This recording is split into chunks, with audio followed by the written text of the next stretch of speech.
How did you see that one, Buzz?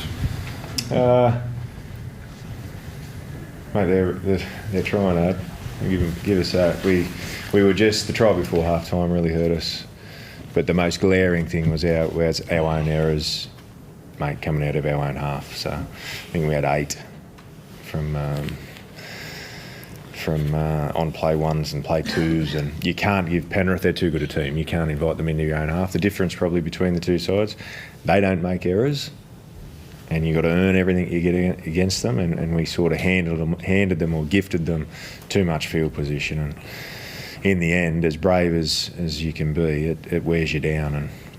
And some green shoots in there though. I thought of the 6 good ball sets that we had, we looked a lot more organised. I thought there was some good stuff there, but you've got to spend more time down there, obviously. And we didn't give ourselves a chance in the end against a really good team. I think their back 5 had over 700 running metres, and your side was about half that. Was that the story of the night? Yeah, pretty glaring, and they've got a good back 5. We know that, and physically they're very good. And we've got some work to do on, and we spoke about in that area. In saying that, the errors that we come up with just put our defence under too much pressure. And you're in the game at 14-6. We come up with the yardage error, a little bit of ill discipline coming out of our own end again, and they're the basics that you've got to get right. Green shoots in and around some of the other things we did, and hanging in for long periods against arguably the best team in the comp, but we gifted them field position through our own errors, and you just can't, mate. Trent, you mentioned those errors. I think Corey Allen played in New South Wales Cup today. Is he a chance to come back in next week? We haven't. They played at lunchtime today, so it was good to get Cozza a run. He's been out for a long time now with that hamstring, but too early now to start talking about team selections. We'll get through the next couple of days. We play on Friday, against another good side in Souths, but the fundamentals of the game don't change. You can't make those errors and expect to be in the contest, particularly against good teams. So,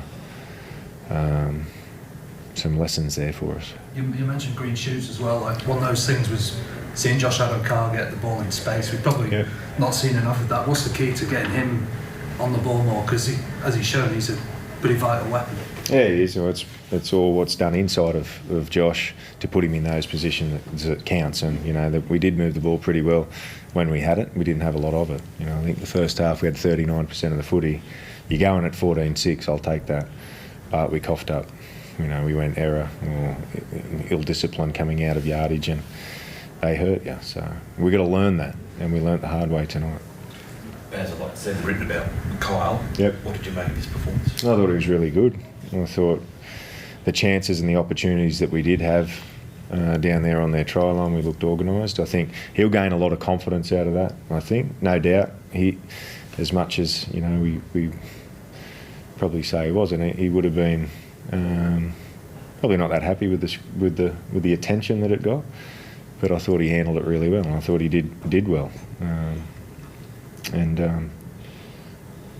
Certainly our issues were at the back of the field rather than the other end. What did you make, Josh, of all the external pre-game pressure on Kyle?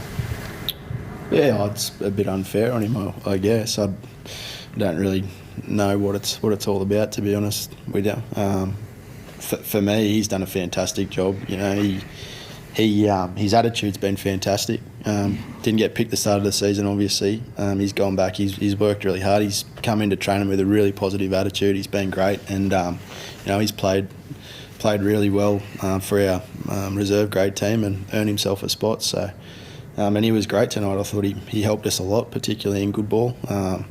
We were under a fair bit of fatigue there, and you need a 7 who can organise and can tell the big boys what to do, and he done a really good job of that. And I thought defensively he was fantastic as well. Trent, you mentioned issues at the back end of the field. Matt Duffy had one of those nights where he had 4 errors or something. Yeah. At some point, do you contemplate taking him out of the firing line to preserve his confidence a little bit, like tonight? No, I think Duff's our best option at fullback, and he's had an off night, and I think Duff's been pretty good for us over the first month of the season. Certainly, you feel for him there. I've never had to play fullback, but I wouldn't like to be sitting there either. But That's our job. You know, our back five need to get out of our end and do it clinically, like Penrith do, and limit those errors that we make down there. And we put too much pressure on our defence by the errors that we made, and it was telling by the amount of good ball that we had. You know, 6 or 7 sets isn't enough to beat them. So we've got to give ourselves a chance. Trent, I was just looking up there.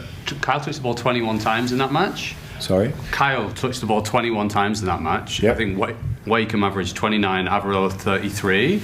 And the first time he did get into good ball, I think it was off the 40-20, he would station himself out on the right, and then 3 times the ball went that way and then came back inside with a forward. It's something that I've noticed that happens quite a lot. Do you think potentially you struggle to get your halfbacks involved in good ball? No. Okay, great. Thanks very much. Cool. Thanks, man.